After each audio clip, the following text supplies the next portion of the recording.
The fifth book, that God is not manifest, and yet most manifest. This discourse I will also make to thee, O Tat, that thou mayest not be ignorant of the more excellent name of God. But do thou contemplate in thy mind how that which to many seems hidden and unmanifest may be most manifest unto thee. For it were not all if it were apparent, for whatsoever is apparent is generated or made, for it was made manifest.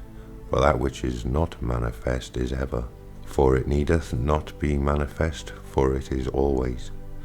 And he maketh all other things manifest, being unmanifest as being always, and making other things manifest, he is not made manifest.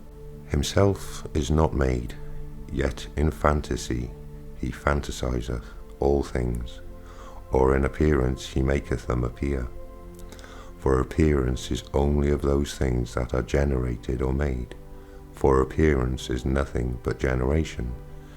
But he is that one that is not made nor generated, is also unapparent and unmanifest.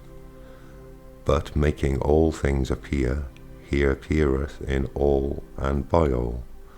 But especially he is manifested to or in those things wherein himself listeth. Thou therefore, O Tat, my son, pray first to the Lord and Father, and to thee alone, and to the one, from whom is one to be merciful to thee, that thou mayest knowest and understand so great a God, and that he would shine one of his beams upon thee in thy understanding.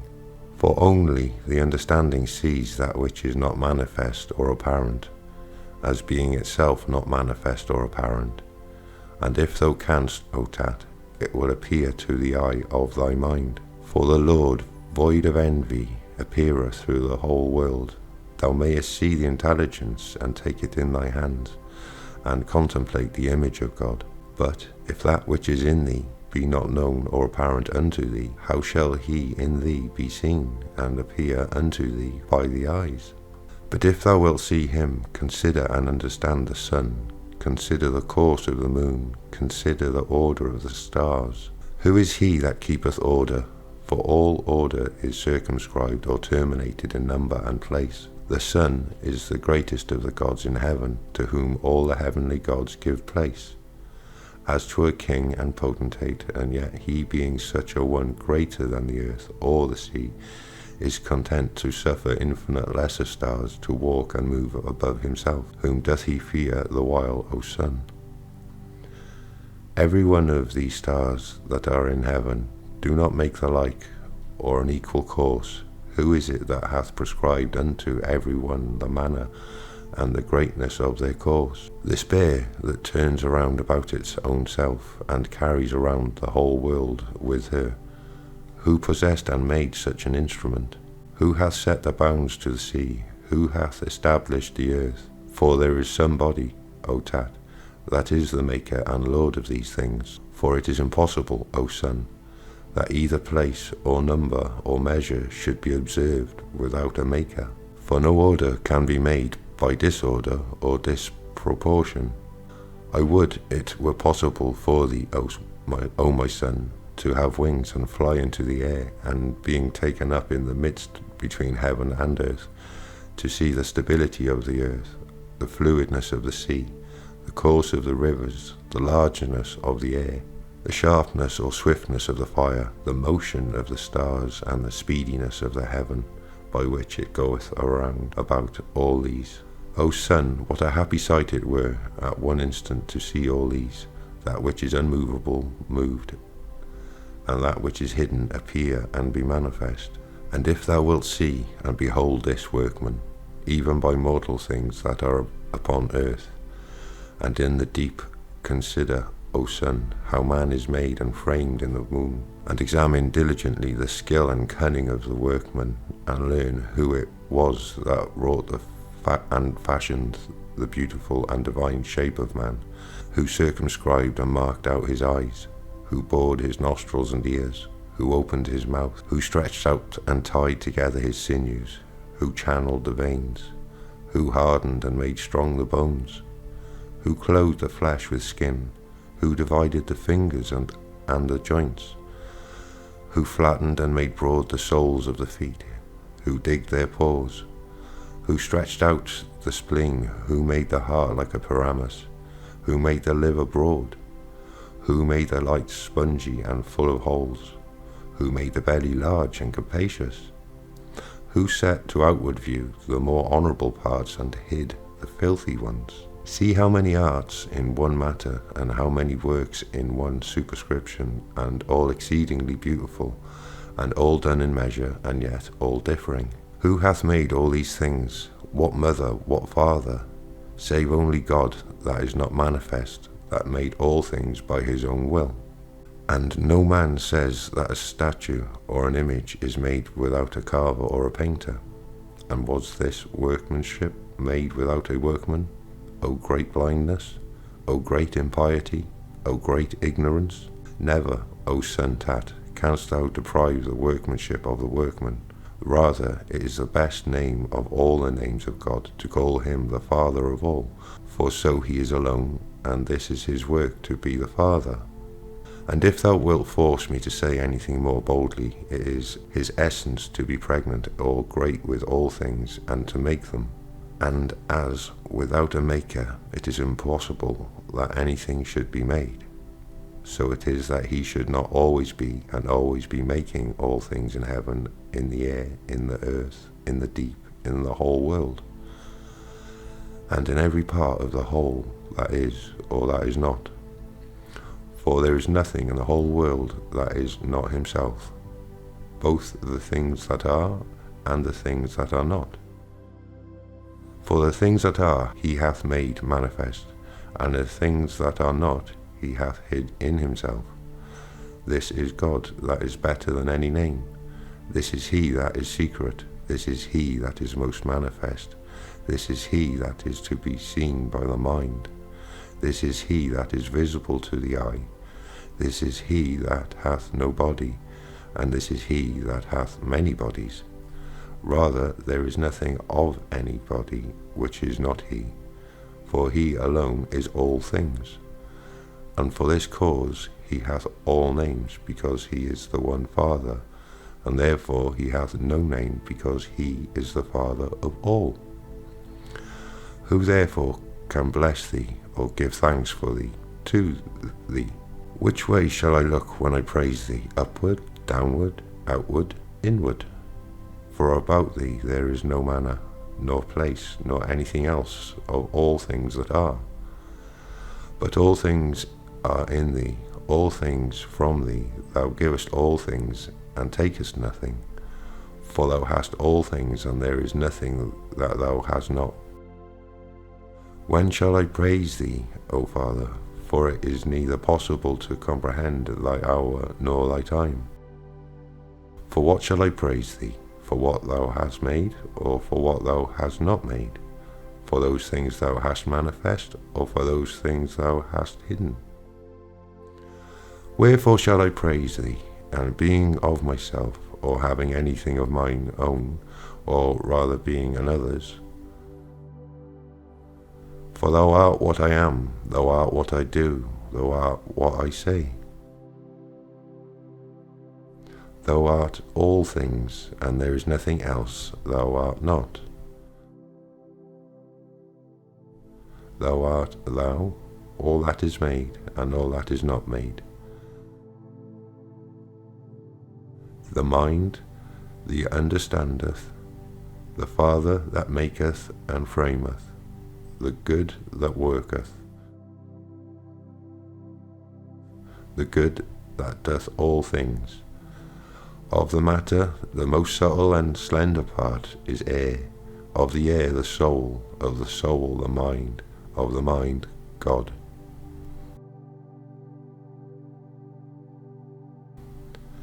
The end of the 5th book.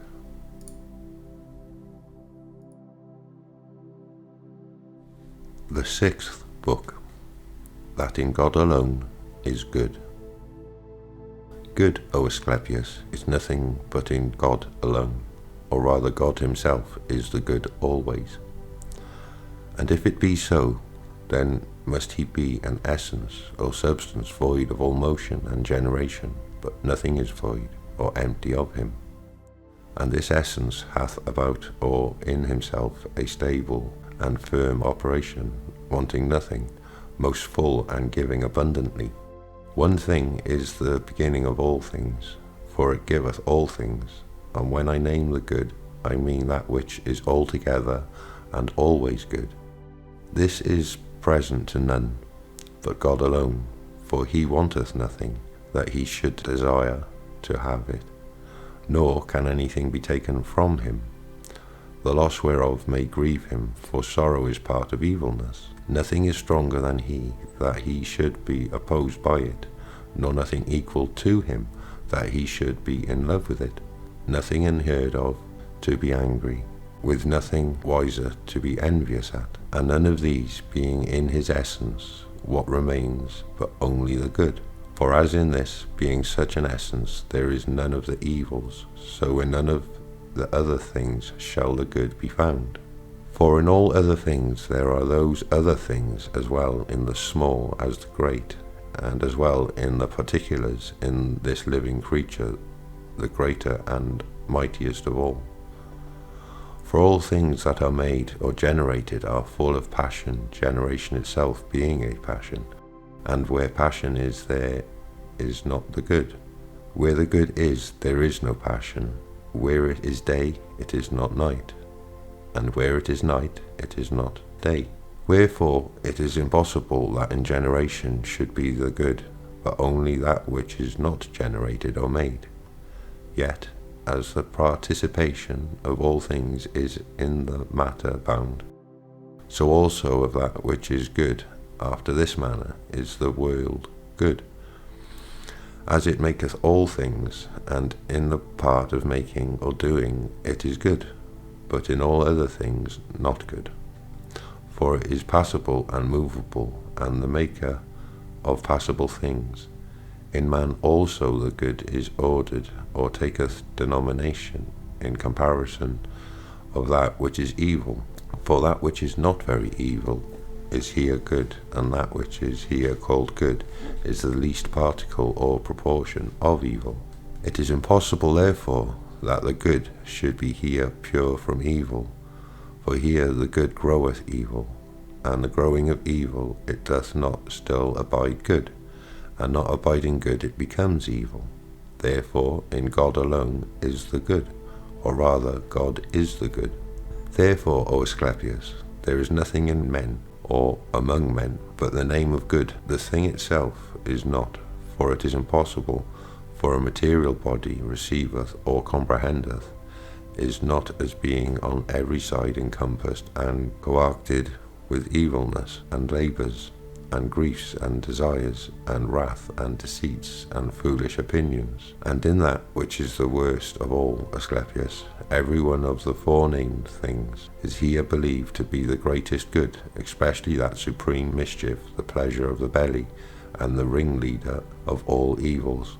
Error is here the absence of the good, and I give thanks unto God that concerning the knowledge of good, put this assurance in my mind that it is impossible it should be in the world. For the world is the fullness of evilness, but God is the fullness of good, or good of God. For the eminencies of all appearing beauty are in the essence more pure, more sincere, and peradventure they are also the essence of it. For we must be bold to say, Asclepius, that the essence of God, if he have an essence, is that which is fair or beautiful, but no good is comprehended in this world. For all things that are subject to the eye are idols, and as it were shadows, but those things that are not subject to the eye are ever especially the essence of the fair and the good. And as the eye cannot see God, so neither the fair and the good. For these are the parts of God that partake the nature of the whole, proper and familiar unto him alone, inseparable, most lovely, whereof either God is enamoured, or they are enamoured of God. If thou canst understand God, thou shalt understand the fair and the good, which is most shining and enlightening, and most enlightening by God. For the beauty is above comparison, and that good is immutable as God himself. As therefore thou understandest God, so understand the fair and the good, and these are incommunicable to any other living creatures, because they are inseparable from God. If thou seek concerning God, thou seekest or askest also of the fair. There is one way that leads to the same thing, that is piety with knowledge. Wherefore they that are ignorant and go not in the way of piety dare call man fair and good, never seeing so much as in a dream what good is, but being enfolded and wrapped upon all evil, and believing that the evil is the good. They by that means both use it unstably, and are afraid to be deprived of it, and therefore they strive by all possible means that they may not only have it, but also increase it. Such, O Asclepius, are the good and fair things of men, which we can neither love nor hate, for this is the hardest thing of all, that we have need of them, and cannot live without them. The end of the 6th book. The 7th book is Secret Sermon in the Mount of Regeneration and the Profession of Silence. To his son Tat. Tat. In the general speeches, O Father, discoursing of the divinity, thou speakest enigmatically, and didst not clearly reveal thyself, saying that no man can be saved before regeneration. And when I did humbly entreat thee at the going up of the mount, after thou hadst discoursed unto me, having a great desire to learn this argument of regeneration, because among all the rest I am ignorant, only of this thou toldest me thou wouldst impart it unto me, when I would estrange myself from the world. Whereupon I made myself ready, and have vindicated the understanding that is in me from the deceit of the world.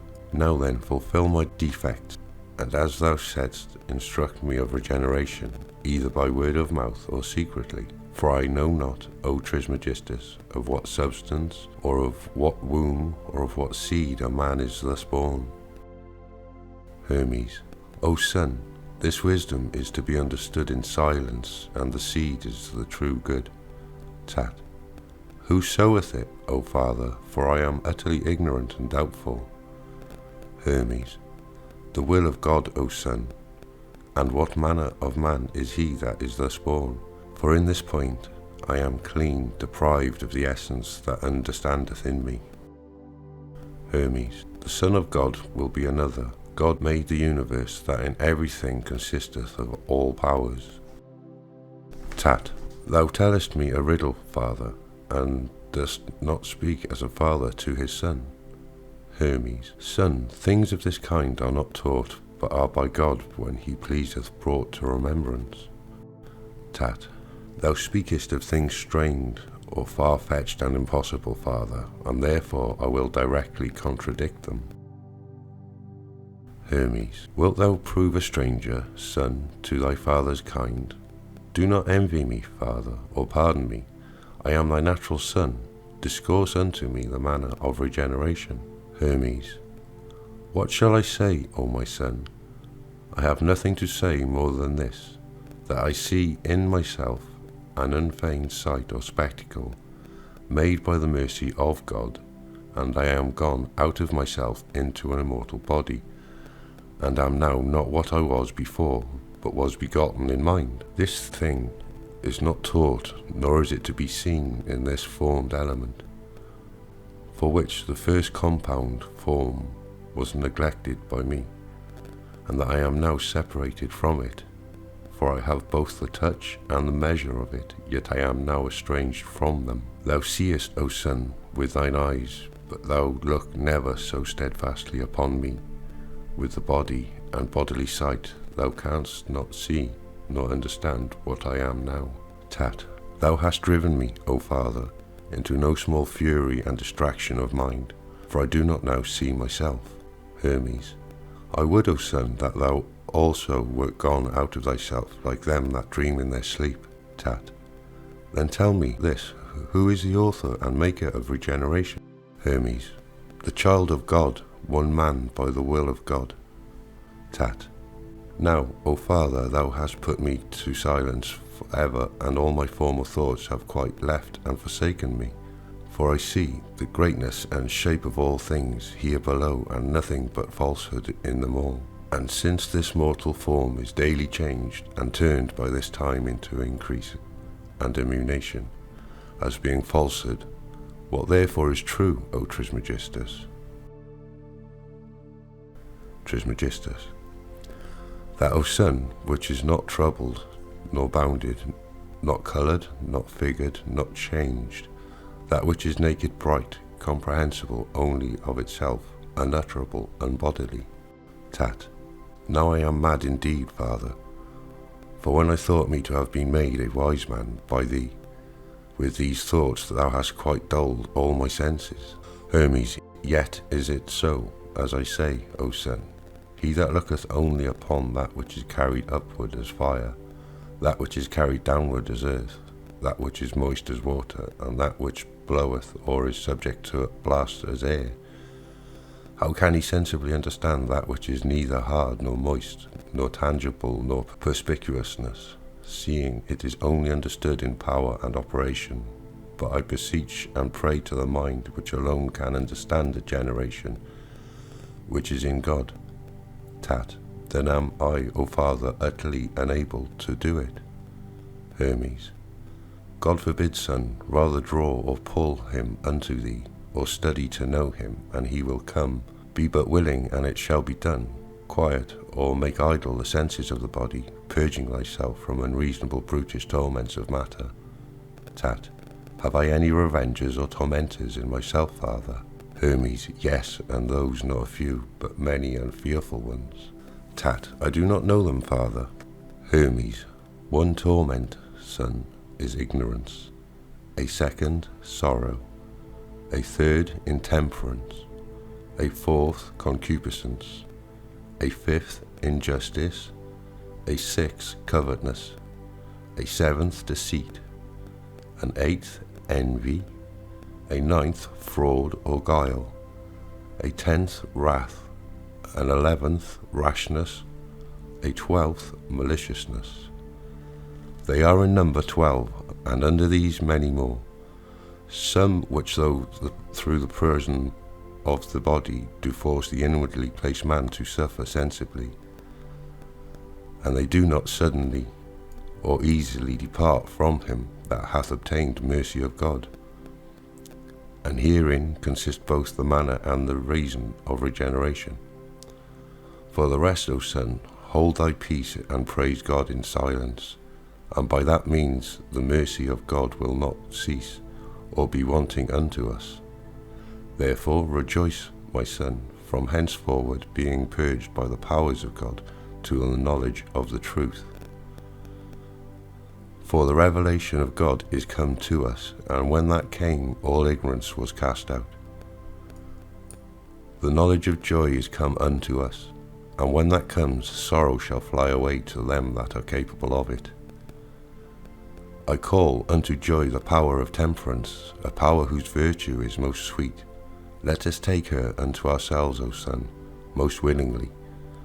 For how at her coming hath she put away intemperance? Now I call the fourth, continence, the power which is over concupiscence. This, O son, is the stable and firm foundation of justice. For see how without labour she hath chased away injustice, and we are justified, O son, when injustice is away. The sixth virtue, which comes unto us, I call communion, which is against covetousness. And when that covetousness is gone, I call truth, and when she cometh, error and deceit vanish. See, O son, how the good is fulfilled by the access of truth, for by this means envy is gone from us. For truth is accompanied with the good, together also with life and light. And there came no more any torment of darkness, but being overcome, they are all fled away, suddenly and tumultuously.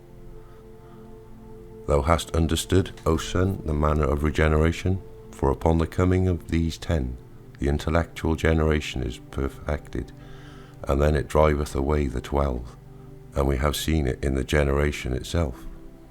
Whosoever therefore hath the mercy obtained this generation which is according to God, he leaving all bodily senses knoweth himself to consist of divine things, and rejoiceth, being made by God stable and immutable.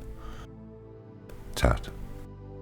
O Father, I conceive and understand not by the sight of mine eyes, but by the intellectual operation, which is by the powers. I am in heaven, in the earth, in the water, in the air. I am in the living creatures, in the plants, in the womb, everywhere. Yet tell me further this one thing, how are the torments of darkness, being in number 12, driven away and expelled by the 10 powers? What is the manner of it, Trismegistus?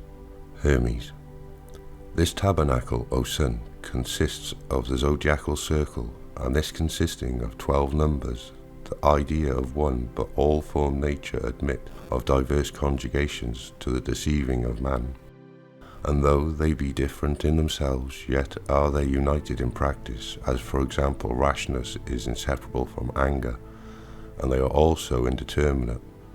Therefore with good reason do they make their departure, being driven away by the 10 powers, that is to say by the dead.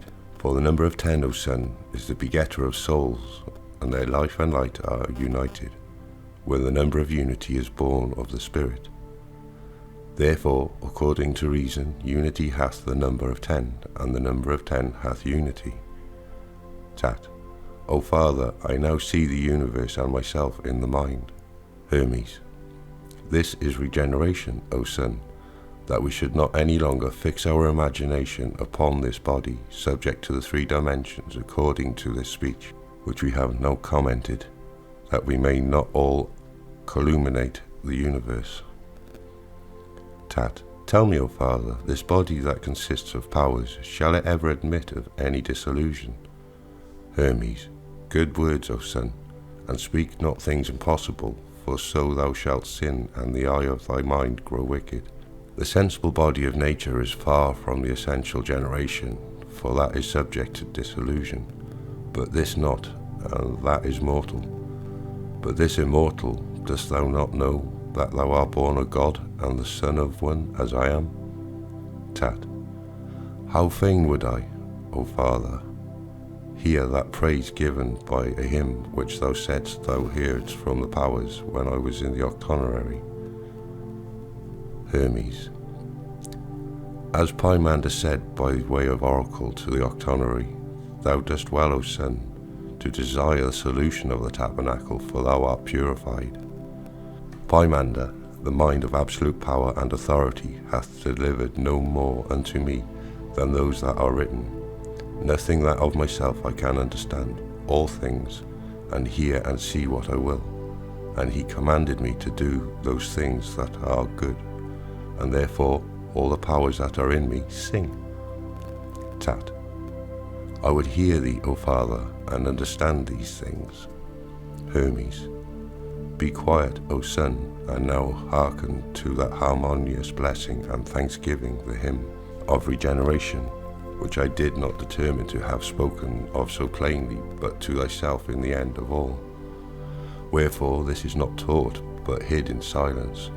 So then, O son, do thou standing in the open air, worship looking to the north wind, about the going down of the sun, and to the south when the sun riseth, and now keepeth silence, son.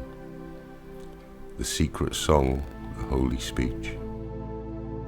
Let all the nature of the world entertain the hearing of this hymn. Be opened, O earth, and let all the treasures of the rain be opened. You trees tremble not, for I will sing and praise the Lord of the creation, and the all and the one. Be opened, you heavens, ye winds, stand still, and let the immortal circles of God receive these words. For I will sing and praise him that created all things, that fixed the earth and hung up the heavens, and commanded the sweet water to come out of the ocean into all the world inhabited and not inhabited, to use and nourishment of all things or men. That commanded the fire to shine for every action, both to gods and men. Let us all together give him blessing, which rideth upon the heavens, the Creator of all nature. This is he that is the eye of the mind, and will accept the praise of my powers. O all you powers that are in me, praise the one and the all. Sing together with my will, all you powers that are in me. O holy knowledge, being enlightened by thee, I magnify thy intelligible light, and rejoice in the joy of the mind. All my powers sing praise with me, and thou my countenance sing praise my righteousness by me. Praise that which is righteous. O communion which is in me, praise the all. By me the truth sings praise to the truth, the good praiseth the good. O life, O light from us, unto you comes this praise and thanksgiving. I give thanks unto thee, O Father, the operation or act of my powers. I give thanks unto thee, O God, the power of my operations. By me thy word sings praise unto thee. Receive by me this reasonable or verbal sacrifice in words. The powers that are in me cry these things, they praise thee all, they fulfill thy will. Thy will and counsel is from thee unto thee. O all receive a reasonable sacrifice from all things. O life, save all that is in us. O light, enlightener, O God, the Spirit, for the mind guideth or feedeth the world. O Spirit bearing workman, thou art God, thy man crieth these things unto thee, through by the fire, by the air, by the earth, by the water, by the Spirit, by thy creatures. From eternity I have found means to bless and praise thee. I have what I seek, for I rest in thy will. Tat. O Father, I see thou hast sung this song of praise and blessing with thy whole will, and therefore have I put this and placed it in my world. Hermes, say in thy intelligible world, O Son. Tat, I do mean in my intelligible world, for by thy hymn and song of praise my mind is enlightened, and gladly would I send from my understanding and thanksgiving unto God. Hermes, not rashly, O Son. Tat, in my mind, O Father. Hermes, those things that I see and contemplate I infuse into thee, and therefore say thou, O Son. Tat, the author of thy succeeding generations, I send unto God these reasonable sacrifices. O God, thou art the Father, thou art the Lord, thou art the mind. Accept these reasonable sacrifices which thou requirest of me. For all things are done as the mind willeth. Thou, O Son, send this acceptable sacrifice to God, the Father of all things, but propound it also, O Son, by word. Tat, I thank thee, Father, thou hast advised and instructed me thus to give praise and thanks. Hermes, I am glad, O Son, to see the truth bring forth the fruits of good things and such immortal branches. And learn this of me. Above all other virtues, entertain silence, and impart unto no man, O Son, the tradition of regeneration, lest we be reputed calumniators. For we both have now sufficiently meditated, I in speaking, thou in hearing, and now thou dost intellectually know thyself and our Father. The end of the 7th book.